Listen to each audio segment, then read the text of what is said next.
Entrevista. Você já ouviu falar em Ozempic ou Mounjaro? Esses nomes estão cada vez mais presentes nas conversas sobre emagrecimento e saúde metabólica. Mas será que a gente entende mesmo como eles funcionam? Hoje, no Notícia na Manhã, abrimos espaço para esclarecer tudo com quem realmente entende do assunto. Quem conversa com a gente agora é a médica endocrinologista Karina Morelato, que vai explicar o que são esses medicamentos, quais as diferenças entre eles e como escolher o tratamento mais adequado. Vamos entender junto com ela um pouquinho mais sobre esse universo? Doutora Karina, seja muito bem-vinda à Rádio CBN. Bom dia, Jo. Bom dia a todos. É um prazer falar com vocês. Doutora, já vamos aqui trazer um panorama sobre esses medicamentos. Qual a diferença de ambos? Pode explicar tudo pra gente. A gente está bem curioso, ainda mais porque são os remédios do momento. Perfeito. Hoje em dia, uma dúvida que é muito frequente entre as pessoas que estão acima do peso é principalmente relacionado ali ao Ozempic e ao Mounjaro. Quais as diferenças, quais os benefícios?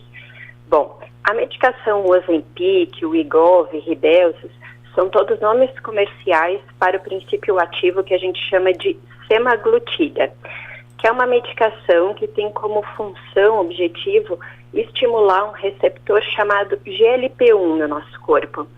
Esse receptor, ele estimula a produção, a liberação do hormônio da insulina, o que acaba favorecendo o controle da glicemia, do açúcar no nosso sangue, e também ele tem uma ação em diminuir, retardar o esvaziamento do nosso estômago. E isso promove uma maior sensação de saciedade. Por isso que esses medicamentos, além de terem a indicação no tratamento do diabetes tipo 2, são tão conhecidos e tão eficientes pela questão da perda do peso, do tratamento da obesidade.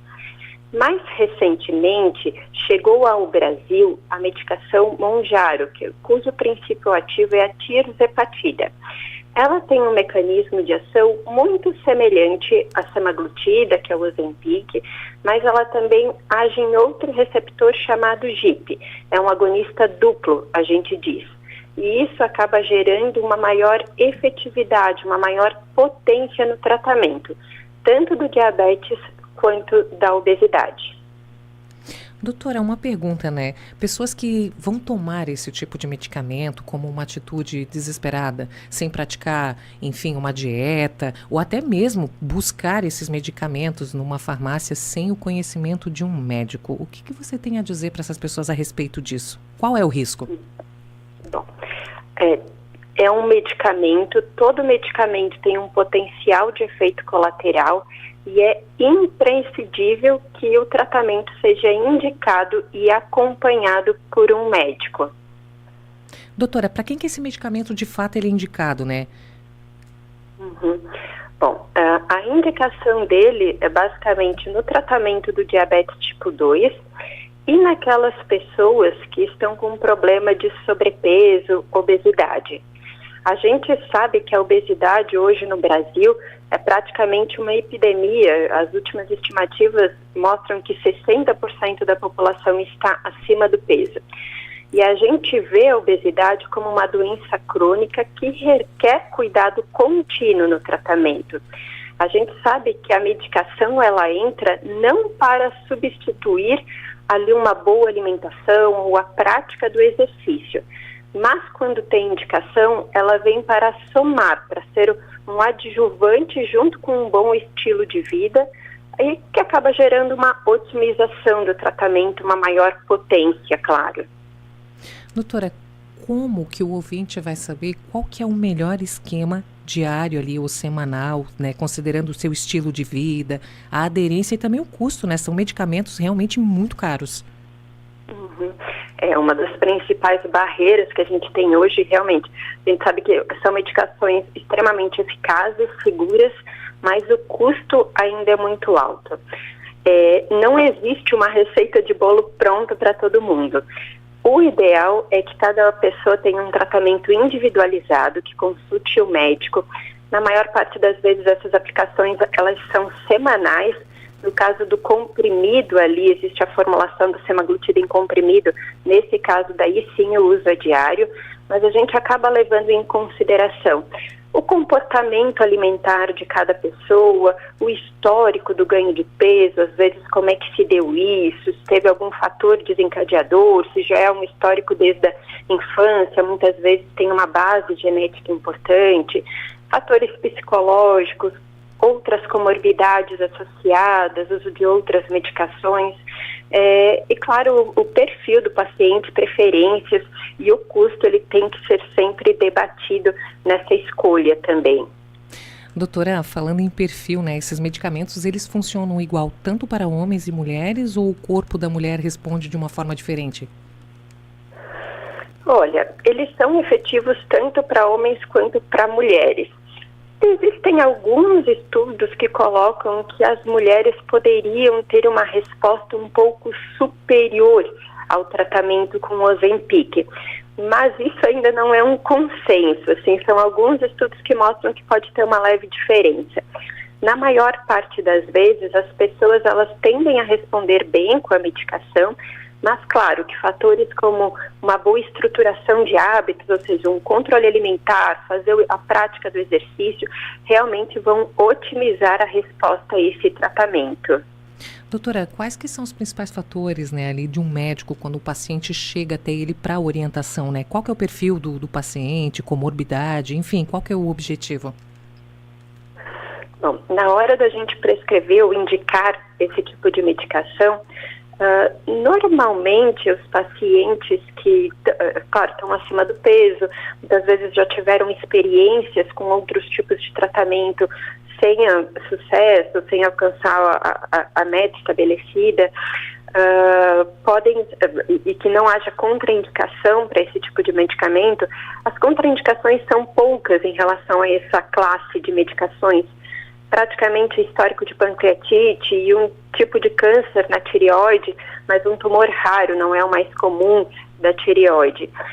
Nesses casos, os pacientes que a gente chama que tem um padrão hiperfágico, às vezes comem por volume, assim, grandes quantidades em cada refeição, são pacientes elegíveis a esse tipo de tratamento. Alô, doutora? Oi? Oi, perdão, cortou o finalzinho. Pode repetir, por gentileza?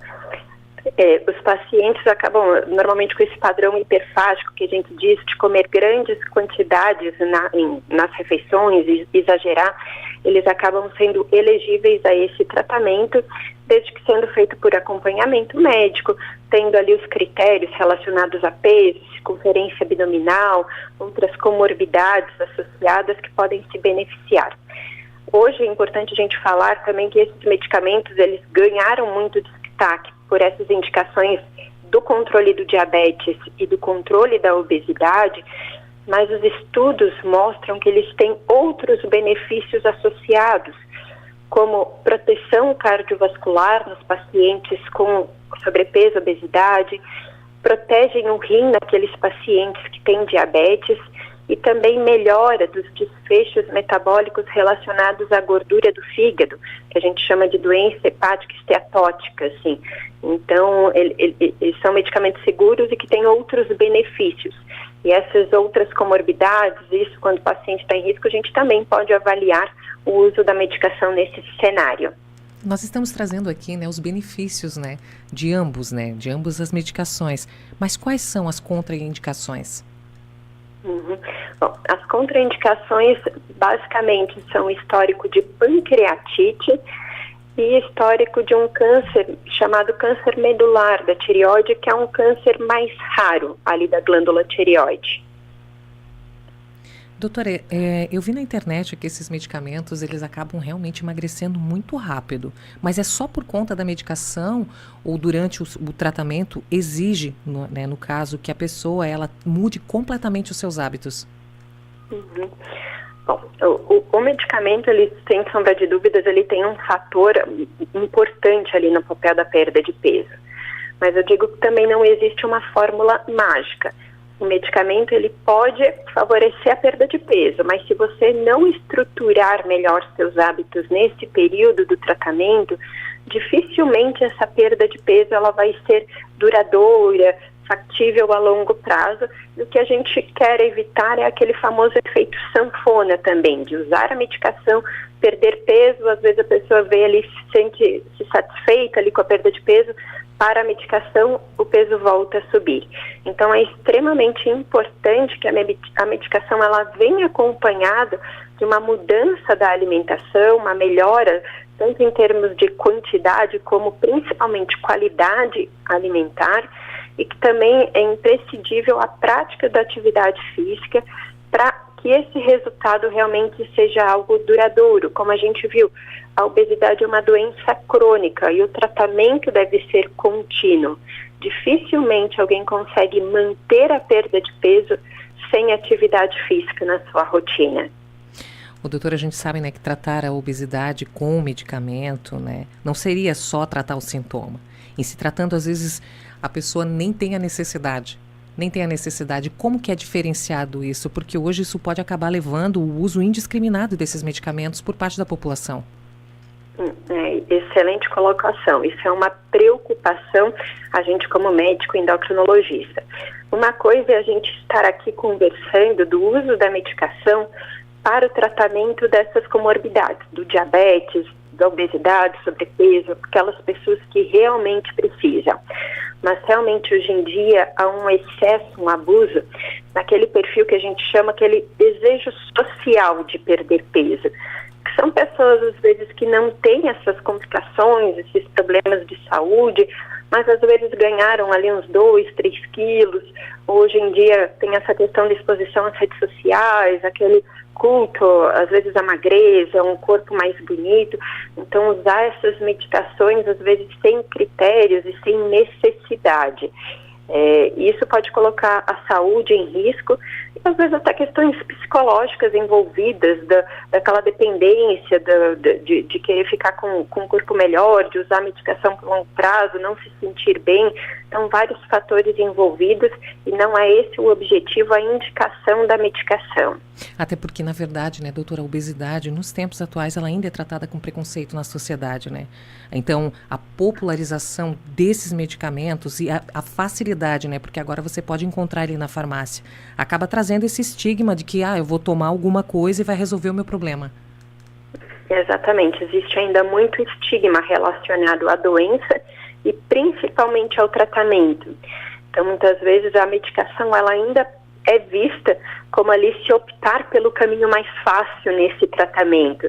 E a gente deve combater esse tipo de pensamento. A gente sabe que o tratamento da obesidade ele é complexo, muitas vezes é desafiador o tratamento a longo prazo dessa condição, e a medicação ela vem como um objetivo para auxiliar, dar uma segurança, ser um adjuvante. Da mesma forma que a gente tem tratamento da hipertensão, tratamento do diabetes, que já são reconhecidamente, a pessoa tem o diagnóstico, começa a medicação e sabe que é um tratamento crônico, cada vez mais a gente tem que ter o entendimento que a obesidade segue esses parâmetros também. E muitas vezes o uso indiscriminado, como a gente falou anteriormente, por pessoas que não precisam, às vezes acabam tendo mais efeito colateral, notícias muitas vezes sensacionalistas na mídia, redes sociais, às vezes divulgação por blogueiras de uso inadequado, isso acabam levando a uma piora do estigma desse tratamento. Até porque, na verdade, né, doutora, o uso desses medicamentos ele pode mascarar aí uma série de outros problemas, né, até mesmo desequilíbrio hormonal, quadros emocionais mal resolvidos. Exatamente, a gente sabe que às vezes a obesidade é um parâmetro, mas que às vezes carrega outras condições e outras comorbidades com ela, e que a visão, a avaliação deve ser individualizada e completa para se avaliar não só isso, mas outros fatores envolvidos ali. Doutora, já que o assunto se estende agora justamente para isso, né, para o uso indiscriminado, às vezes até para o próprio preconceito que a gente vive com relação à obesidade, né? Qual que é o maior erro que as pessoas acabam cometendo indo buscar o Ozempic e o Mounjaro por conta própria, sem acompanhamento nenhum, achando que, eu não tenho nada, só engordei? Uhum. Bom, um dos erros é achar que a medicação vai resolver tudo, vai substituir um estilo de vida saudável e vai garantir um resultado a longo prazo.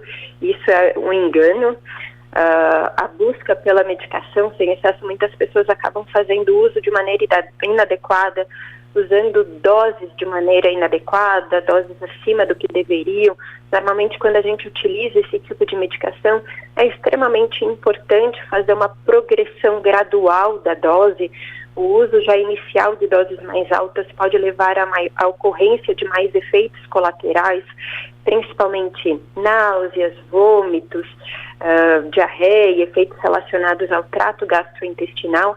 Então, acaba levando a um uso errôneo ali da medicação.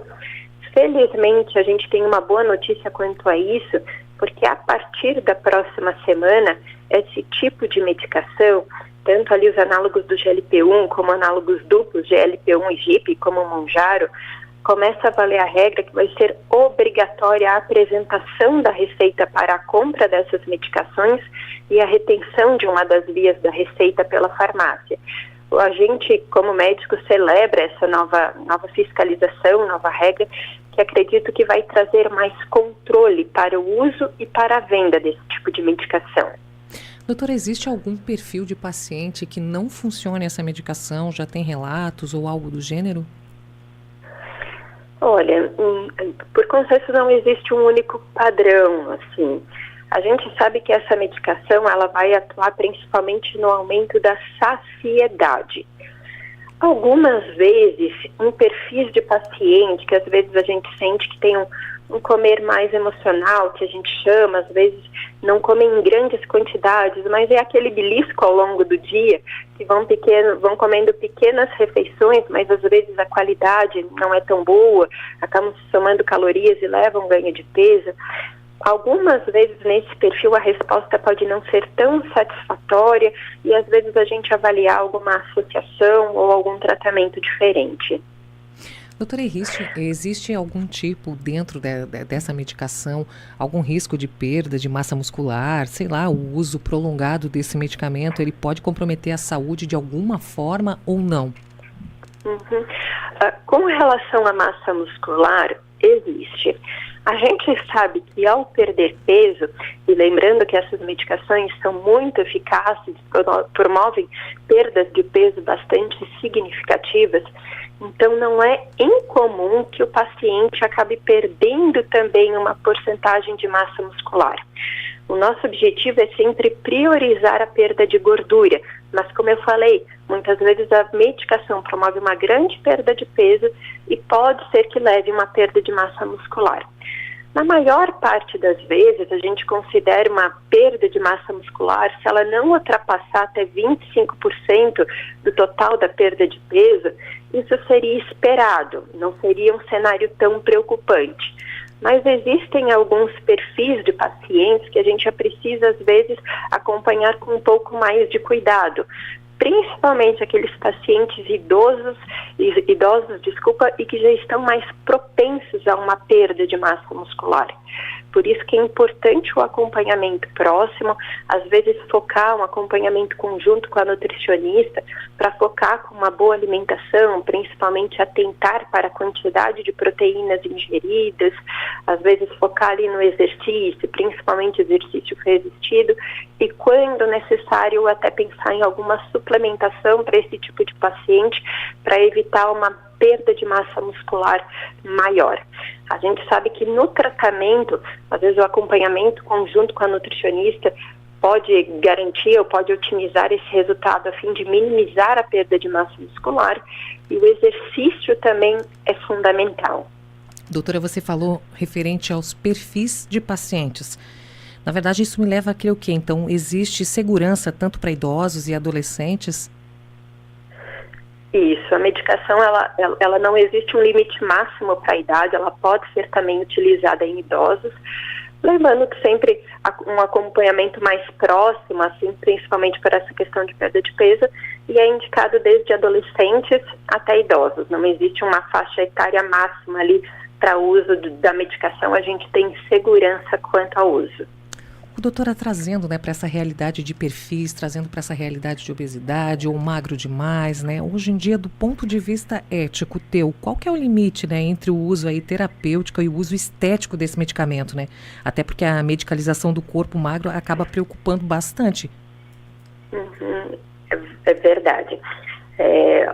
A gente tem que saber respeitar os limites do nosso corpo, né? Saber que às vezes aquele corpo que a gente vê numa revista, na rede social, às vezes vai ser assim algo pontual de uma pessoa às vezes que trabalha mais com isso, mas que às vezes a gente tem que saber respeitar o nosso limite, nossa genética envolvida e saber que às vezes a medicação ela não é para todo mundo e estimular hábitos saudáveis, que isso sim é o mais importante. Às vezes a magreza ou aquele corpo perfeito que a gente às vezes olha, vê por aí, isso não é sinônimo de saúde. É importante a gente distinguir isso. Ser saudável é o mais importante.